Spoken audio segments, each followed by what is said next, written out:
హెజ్బొల్లాను Israel వణికిస్తోంది. Warning ఇచ్చి మరి దాడులకు తెగబడుతోంది ఇజ్రాయెల్. నిర్దేశిత ప్రదేశాలను విడిచిపెట్టి వెళ్లాలని వార్నింగ్ కూడా ఇస్తోంది. అయినా కూడా హెజ్బొల్లా ఖాళీ చేయకపోవడంతో రాకెట్లతో భీకరమైన దాడులు చేస్తోంది. బీరుట్లోని వందల అపార్ట్మెంట్ల పైన రాకెట్లతో దాడులకు తెగబడుతోంది ఇజ్రాయెల్. ఒక్కసారిగా ఆ దాడుల కారణంగా పెద్ద పెద్ద అపార్ట్మెంట్లు కుప్పకూలిపోతున్నాయి, నేల కొరుగుతున్నాయి. శవాల దిబ్బలు, ప్రజలు హాహాకారాలతో ఘటనా స్థలంలో పెద్ద ఎత్తున అక్కడ ఘర్షణ వాతావరణం నెలకొని పెద్ద ఎత్తున ఆందోళన కలిగిస్తోంది. దాడిలో సుమారుగా ఇప్పటికీ 200 మందికి కూడా మృతి చెందినట్టు తెలుస్తోంది. ఈ బాంబు దాడులకు భయంతో జనమంతా పరుగులు పెడుతున్నారు. ఇజ్రాయెల్ దాడుల్లో ఇప్పటివరకు సుమారుగా 3,380 మందికి పైగా మృతి చెందారు. $5 బిలియన్ పైగా ఆర్థిక నష్టం వాటిల్లింది. ఒకసారి మీరు చూడొచ్చు హెజ్బొల్లా పైన ఏ రకంగా ఇజ్రాయెల్ దాడులు చేస్తోంది. ఒకసారి దృశ్యాలు మనం చూద్దాం.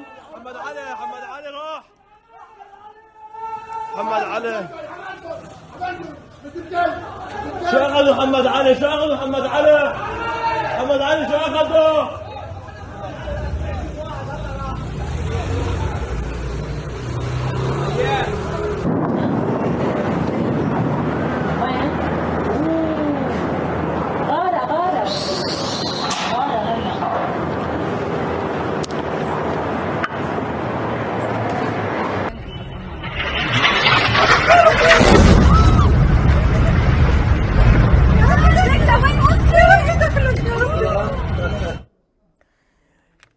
ఇజ్రాయెల్ ఎటువంటి భీకర దాడులు కొనసాగిస్తుందో మనం చూస్తూనే ఉన్నాం.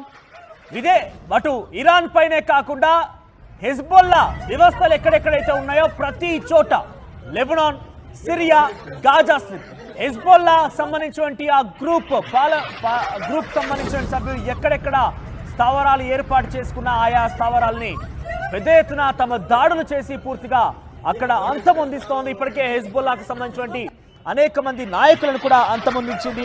హెజ్బొల్లాకు సంబంధించినటువంటి గతంలో నస్రాలను కూడా మట్టుపెట్టింది.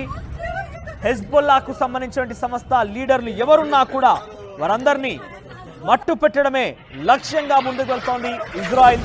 సో మొత్తం మీద ఇప్పటివరకు హెజ్బొల్లాకు సంబంధించినటువంటి సుమారుగా 3 లీడర్లు, ప్రధానమైనటువంటి లీడర్లు హత్యగావించబడ్డారు ఇజ్రాయెల్ చేత. సో కొన్ని స్థావరాలు ఎక్కడెక్కడైతే హెజ్బొల్లా స్థావరాలుగా ఏర్పాటు చేసుకుందో ఆ స్థావరాల నుంచి మీరు ఖాళీ చేసి వెళ్ళండి, లేదనంటే అక్కడ దాడులు చేసి మనందరినీ అంతమొందిస్తామంటూ ఇజ్రాయెల్ వార్నింగ్ ఇస్తూనే ఆ స్థావరాలని హెజ్బొల్లా ఖాళీ చేయకపోవడంతో భీకరమైనటువంటి దాడులు చేసి అక్కడ వారందరినీ కూడా భయప్రాంతం గురించడమే కాకుండా ప్రాణాలు కూడా తీస్తోంది. ఇప్పటివరకు ఈ ఘటన కారణంగా హెజ్బొల్లా ఖాళీ చేయకపోవడంతో అక్కడ దాడులు చేసి పెద్ద పెద్ద అపార్ట్మెంట్లని కుప్పకూలుస్తోంది. అవన్నీ కూడా నేల కొరుగుతున్నాయి. భీకరమైనటువంటి ఆ బాంబుల దాడులతో అపార్ట్మెంట్లోని ప్రజలు మొత్తం కూడా భయభ్రాంతులు గురవుతున్నారు. సుమారుగా 200కు పైగా మరణాలు సంభవించాయి. ఇప్పటివరకు మొత్తం మీద హెజ్బొల్లాకు సంబంధించినటువంటి ఆ గ్రూప్ సభ్యులపైన, హెజ్బొల్లాకు సంబంధించినటువంటి మద్దతుదారులపైన 3,380 మందిని పూర్తిగా హతమార్చింది ఇజ్రాయెల్.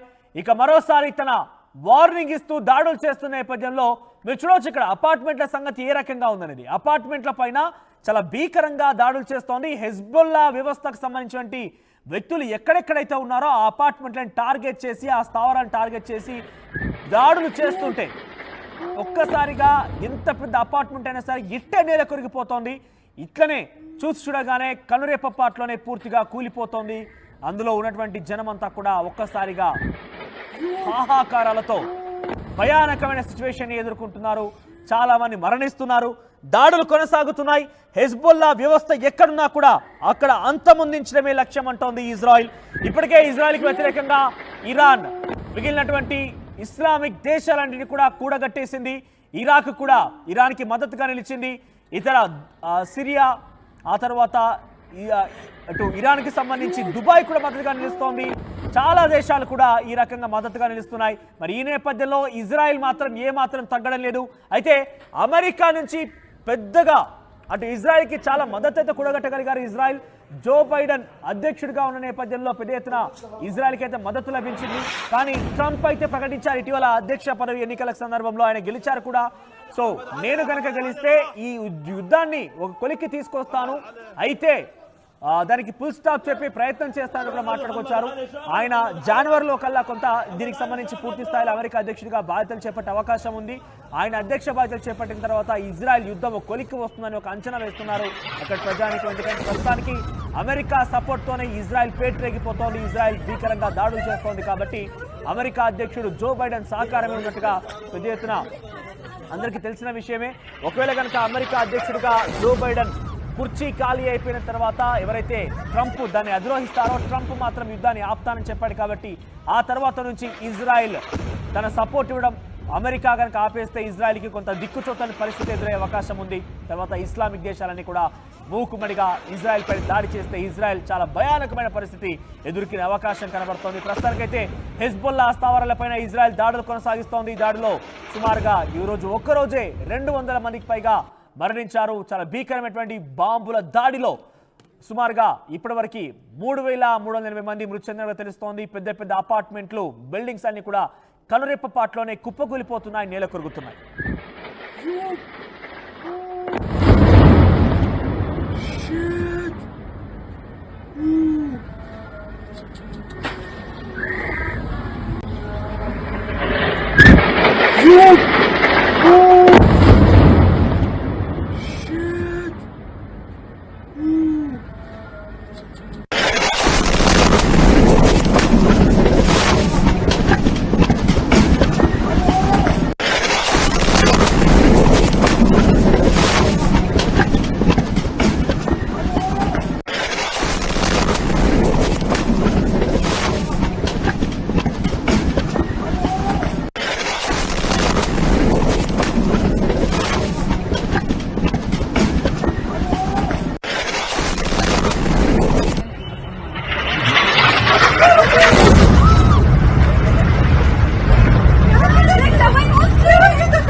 హెజ్బుల్లాను ఇజ్రాయెల్ వణికిస్తోంది.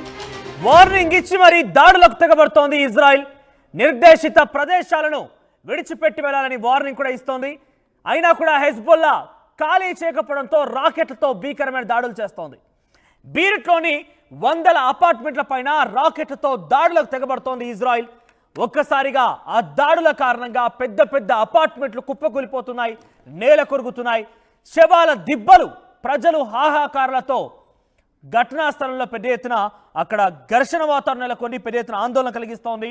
దాడిలో సుమారుగా ఇప్పటికీ 200 మందికి కూడా మృతి చెందినట్టు తెలుస్తోంది. ఈ బాంబు దాడులకు భయంతో జనమంతా పరుగులు పెడుతున్నారు. ఇజ్రాయెల్ దాడుల్లో ఇప్పటివరకు సుమారుగా 3,380 మందికి పైగా మృతి చెందారు. $5 బిలియన్ పైగా ఆర్థిక నష్టం వాటిల్లింది. ఒకసారి మీరు చూడొచ్చు హెజ్బుల్లా పైన ఏ రకంగా ఇజ్రాయెల్ దాడులు చేస్తోంది. ఒకసారి ఆ దృశ్యాలు మనం చూద్దాం. محمد علي راح محمد علي شو اخذوا محمد علي شو اخذوا محمد علي شو اخذوا